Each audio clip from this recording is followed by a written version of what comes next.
Welcome to our channel. Today we how to uninstall Etherscan API integration, beginner guide step by step clearly.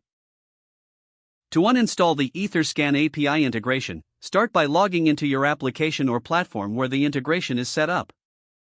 Navigate to the Settings or Configuration section of your application.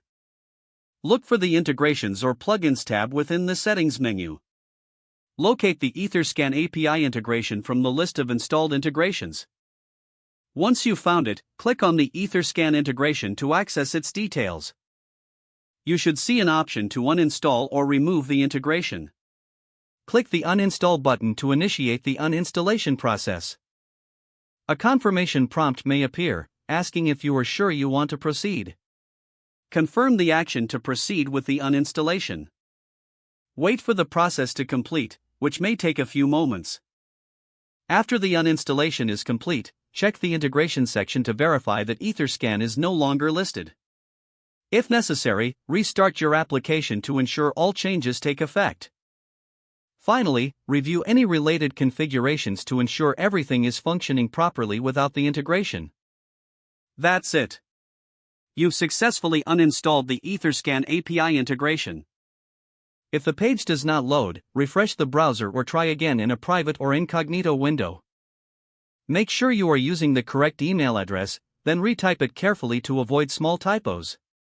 If your password is not accepted, use the reset option and create a new strong password you can remember. Check your spam folder for verification or security emails, then complete any requested confirmation steps. Enable two-factor authentication if available to improve account security and reduce unauthorized access risk. After signing in, review your profile details so your contact information and settings are accurate and current.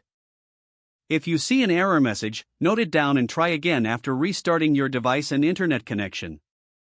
Log out when you finish, especially on shared devices, to keep your account and payment information secure. If the page does not load, refresh the browser or try again in a private or incognito window. Make sure you are using the correct email address, then retype it carefully to avoid small typos. If your password is not accepted, use the reset option and create a new strong password you can remember.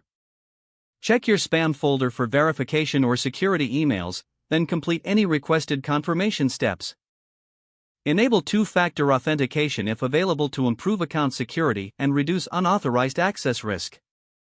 Don't forget to like this video and subscribe to our channel for more step-by-step tech guides.